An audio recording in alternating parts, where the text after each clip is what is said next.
عبداللہ ابن ابی اوفا رضی اللہ تعالیٰ کہتے ہیں ان رسول اللہ صلی اللہ علیہ وسلم فی بعض ایامہ التی لقی فیہا انتظر حتی مالت الشمس.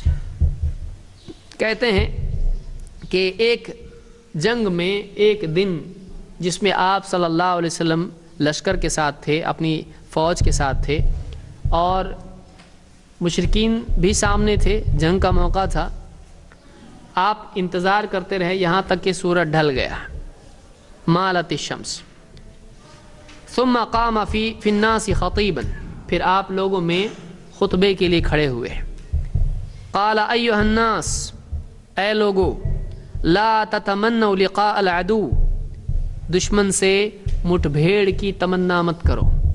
لا تتقاء العدو، دشمن سے مٹ بھیڑ کی تمنا مت کرو.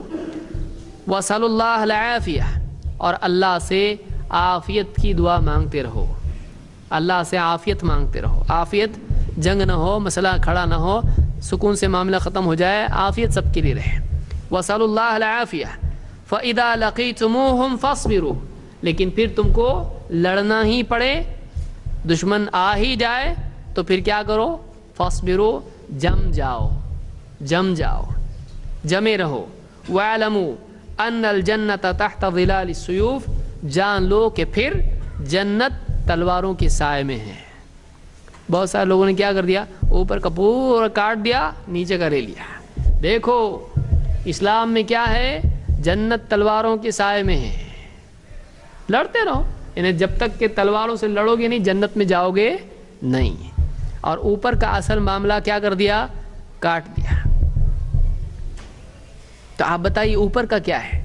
آپ نے کیا کہا؟ لا، دیکھیے حدیث کے الفاظ دیکھیے، لا تتمنوا لقاء العدو، دشمن سے مٹ بھیڑ کی تمنا مت کرو، لڑنے کی امید مت کرو. ایسا مت سوچو کہ لڑنا ہونا ہی چاہیے، جنگ ہونا چاہیے، مت سوچو ایسا. لا تتمنوا لقاء العدو.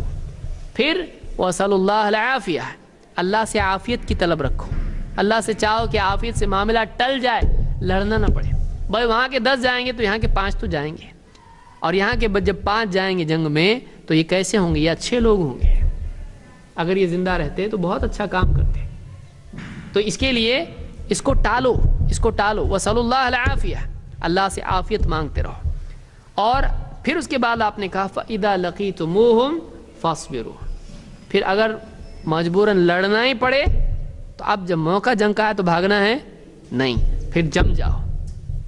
اسلام بہادری سکھاتا ہے، اسلام معافی سکھاتا ہے، صبر سکھاتا ہے. لیکن اب جب جنگ میں نوبت آ ہی جائے اور آپشن نہیں ہے تو ایسی صورت میں اسلام کیا بتاتا ہے؟ بھاگو نہیں. ایسی صورت میں اسلام سکھاتا ہے اب جم جاؤ، فاصبروا. پھر یاد رکھو کہ اب جب جنگ چھڑ چکی ہے تو اب جنت یہاں وہاں بھاگنے میں نہیں ہے. اب جنت کہاں ہے؟ جنت تلواروں کے سائے میں ہے. تو یہ پورا کانٹیکسٹ ہے حدیث کا. لیکن بہت سارے نیوز پیپر والوں نے کیا کیا؟ بہت سارے میڈیا والوں نے کیا کیا؟ دیکھو اسلام میں کیا ہے؟ جنت تلواروں کے سائے میں ہے. تو لڑنا سکھاتا ہے اسلام. ٹیررسٹ مسلمانوں کو بنانا چاہتا ہے. لیکن اصل بات کیا تھی اور کیا ہو گئی؟ اس لیے بہت سارے غیر مسلم اگر واقعی اسلام کو اس کی اصل تعلیمات کی صورت میں دیکھیں، اس کے پس منظر میں دیکھیں، تو ان کی غلط فہمی دور ہو سکتی ہے. کوئی بھی آدمی نہیں کہے گا کہ جنگ چھڑ جائے تو بھاگنا چاہیے. کیوں بھائی؟ ہمارے ملک کی فوج بھاگے گی تو سواگت کریں گے ان کا. کسی بھی ملک کی فوج بھاگ کے آئے گی، بھاگ کے آئے، صبر کیا ہم لوگوں نے، بہت معاف کر دیے سب کو، دشمن کو کیا کریں گے؟ سواگت کریں گے ان کا.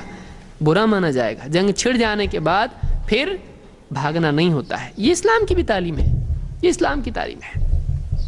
اس کو امام البخاری اور مسلم دونوں نے روایت کیا ہے.